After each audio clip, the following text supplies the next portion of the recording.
So I'm going to talk quickly about, I won't spend more than 10 minutes. So Aryabhatta onwards, we have solid mathematical treatises in India.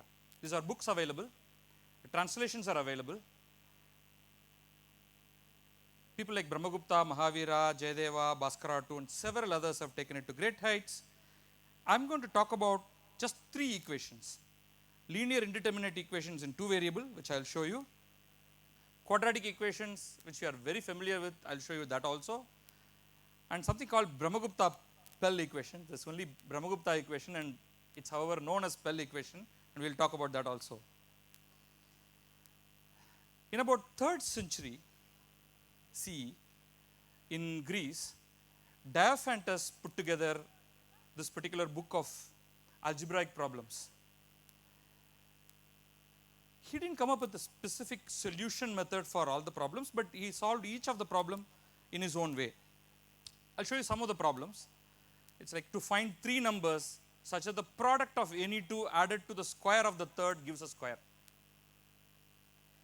To find two numbers such that the product minus either or minus the sum of both gives a square. To find four numbers such that the square of their sum plus or minus any one singly gives a square. The entire book consists of more and more problems like this. Any of us can put together problems like this. Find three numbers whose sum of the squares minus any of the number must be a square. And we can just keep making up.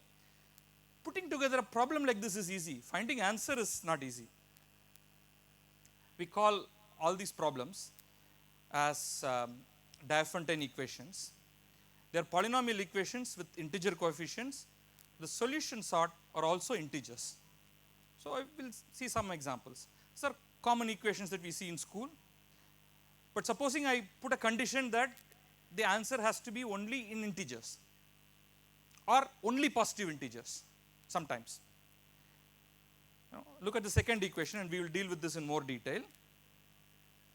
Or this third equation, which is even more interesting, where we seek only integer solutions. You know the fourth equation, x square plus y square equal to z square. That's the Pythagorean problem. Now, you know the famous Fermat's last theorem, which says that only up to this x square plus y square equal to z square, so only one for which you can find integral solution. If I put cube, x cube plus y cube equal to z cube, there are no integral solutions. Anyway, we will not talk about that here. In 3rd century CE, by the time Diophantus was putting together his book on Arithmetica, the Chinese mathematician Sun Zhi posed a problem. There are certain things whose number is unknown. If we count them by threes, we have 2 left over. If we count them in fives, we have 3 left over. And by sevens, 2 are left over. How many things are there? Can you solve this problem?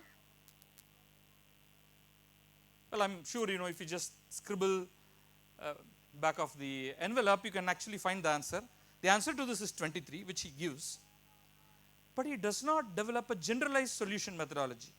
Supposing I change these numbers, I use larger numbers. Say you find the number which when divided by 1792 leaves a remainder 3, and when divided by 2443 leaves a remainder 174, find that number.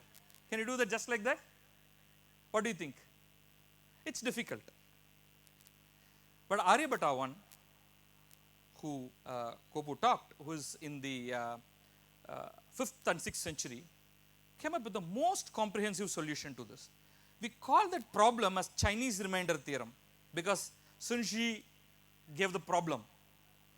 But the solution to that most comprehensively was proved by Aryabhatta, and he called his method as Kuttaka.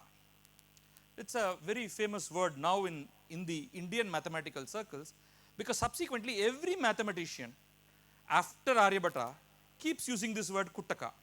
It's a beautiful method, and I can teach school kids how to solve this, right? So this is basically linear indeterminate equations in two variables. The problem, which is what I showed earlier as find n such that when divided by a, it leaves a remainder m, and when divided by b, leaves a remainder n, which can be written in mathematical form like this, or can be expressed as ax plus c equal to by, for which you have to find x and y. A, b, c are integer coefficients, and you have to find x and y only as integers. This is what the solution that Aryabhatta came up with. I can't read it. It's difficult to read and even more difficult to make sense of this. So we'll skip this. I'm not going to show the methodology here, but all I'm going to show is something more interesting. Subsequent mathematicians, the methodology is fairly easy and we will not talk about it here, but you can go and find out. Subsequently, Mahavira and Aryabhatta II came up with even more interesting things. In order to solve ax plus c equal to by, it is enough if you solve ax plus 1 equal to by. And similarly, if you solve ax plus 1 equal to by, then you can solve ax minus 1 equal to by, which means if you solve 5x plus 1 equal to 3y, you can immediately write down the answer to 5x minus 1 equal to 3y, 5x plus 14 equal to 3y, 5x minus 17 equal to 3y, any variations of 5x and 3y with various coefficients, you can actually find answer to all of them. But I will skip and go to quadratic equation, which we are very familiar with. Ax square plus bx plus c equal to 0. This was known to various cultures in the world well before Indians, like Babylonians, Egyptians, Greeks, Chinese.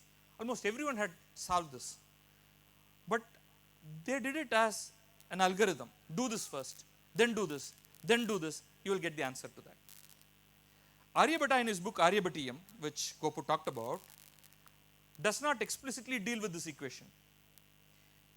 However, in trying to find the sum of arithmetic series and the number of terms in the arithmetic series, he gives a formula which is possible only if he solves a quadratic equation.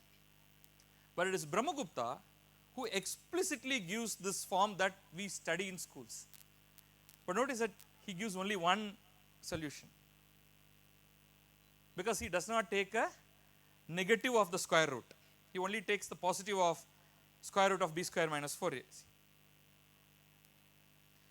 But much later, another Indian mathematician, outstandingly brilliant one, Bhaskaracharya, says there are two solutions to this problem, and he goes on discussing about, and he quotes another mathematician called Padmanabha. So far we have not found the work of Padmanabha, and says under certain conditions there is also a second root where he takes the negative of the square root. But because Indian mathematicians are actually solving real problems and not an abstract quadratic equation, they were having little concerns about negative roots. What is the meaning of that, etc. So we will skip that. Finally, I will come to the most amazing part of the math that I was totally fascinated with when I started going through learning this. I will first talk about the European history of this. So this equation nx square plus 1 equal to y square, where you have to find x and y, n is an integer, positive integer, x and y will have to be integers. So this is a Diophantine equations in two variable quadratic. Euler, when dealing with this, associated it with somebody called Pell, who is not well known and he has not done much. But Euler wrongly assumed that this was solved by somebody called Pell, and he called it as Pell's equation. But it was actually studied first by a very famous French mathematician, Fermat, in the 17th century. Fermat deals with this and solves it for various different n. You can put n equal to 2, n equal to 3, not 4, 4 doesn't work, 5, 6, 7. You can't put perfect square numbers there. So n is anything other than a perfect square. Solves it for various values and finally arrives at this number n equal to 61 and says n equal to 61 is a very difficult problem to solve. And then he challenges, at that time, mathematicians from various countries used to challenge other mathematicians. Can you solve this problem? I have solved this problem. So he throws this across the channel to the English and says, can you solve this problem? 61x square plus 1 equal to y square. After a little bit of effort, there are two mathematicians, Wallis and Broncker. They take up the challenge. They solve this for the value n equal to 61. But they didn't come up with a very generalized method for solving this problem, which is actually done by Euler. So Euler systematically studies this in 18th century, solves this using the method of continued fractions. Later, Lagrange, another great mathematician. These are people that we hear about a lot. Like, there is no science without Euler and Lagrange. There is no math without these two guys. He rigorously proves that if there is one solution to this problem, in integers that is, there are infinite solutions.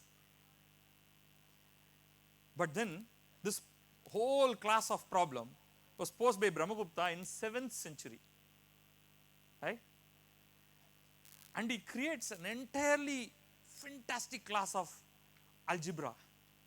He calls his method as Bhavana. So effectively, and I'll tell you what Bhavana is. It's in the next page.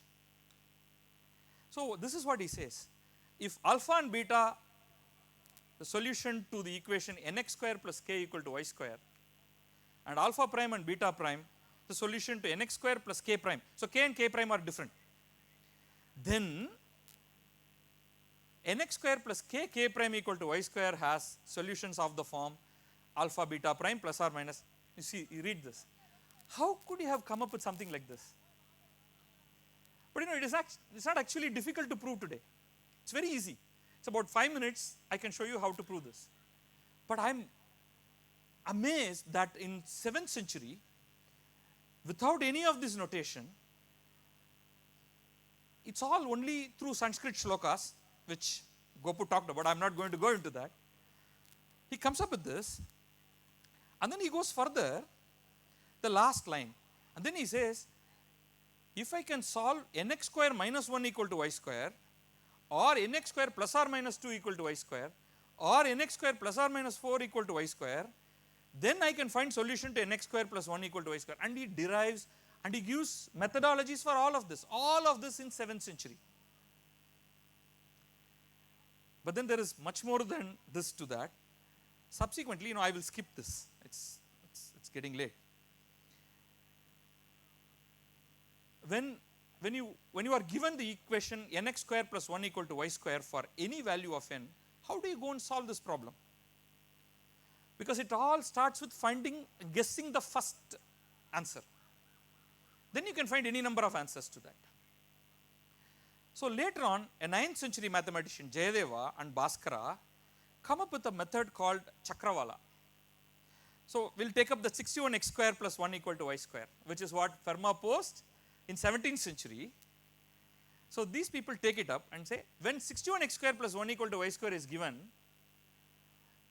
we don't know what the answer to this is, but we can find an answer to 61x square plus 3 equal to y square just by observation. Because you put x equal to 1, then y should be equal to 8. What I don't know is answer to 61x square plus 1 equal to y square. The second equation is easy to solve. But okay, with this, how do I go to 61x square plus 1 equal to y square? They have a methodology which I am not going to go into, that's called Chakravala, but that is also something that high school kids can learn. So you keep on manipulating the 61x square plus 3 equal to y square through a series of steps until you come to one of the following, which Brahmagupta has already solved, and then you can find the answer. You want to know what the answer is? The smallest or the smallest number that satisfies this is this, that 61x square plus 1 equal to y square. So you can see why Fermat posed that problem, because how would you have guessed something like this unless you actually work out, and you cannot randomly guess and put some numbers there. But once you find the first solution, you can keep on finding infinite solutions subsequently thereafter to that. So you can see that something that was solved between the period of 7th century to 12th century through comprehensive methodologies was subsequently again solved from 17th to 18th century, but to this day the Brahmagupta's method of solving the problem remains the most efficient, far better than that of Euler-Lagrange method. It's something that I would like this school and college students here to go and learn and figure out how you can actually do this. But what is the, one of the things that typically people say is, why are we doing this? What is the fun in doing this? With that, I will end my talk. What do we even bother with this? If you take this nx square plus 1 equal to y square and come up with successive roots to this, successive solutions to this, you get better and better rational approximations to square root of n. Because square root of n is an irrational number if n is not an exact square number. Until we started using the decimal number system with dot and then never ending set of numbers, in order to do your mathematics, you actually needed rational numbers to work out, and square root was repeatedly occurring in various calculations. So you would find that some of our Indian mathematicians had been using fantastic beautiful rational approximations to square root of 2, square root of 3, square root of 5, 7, etc. You can find out all of that by just solving this problem.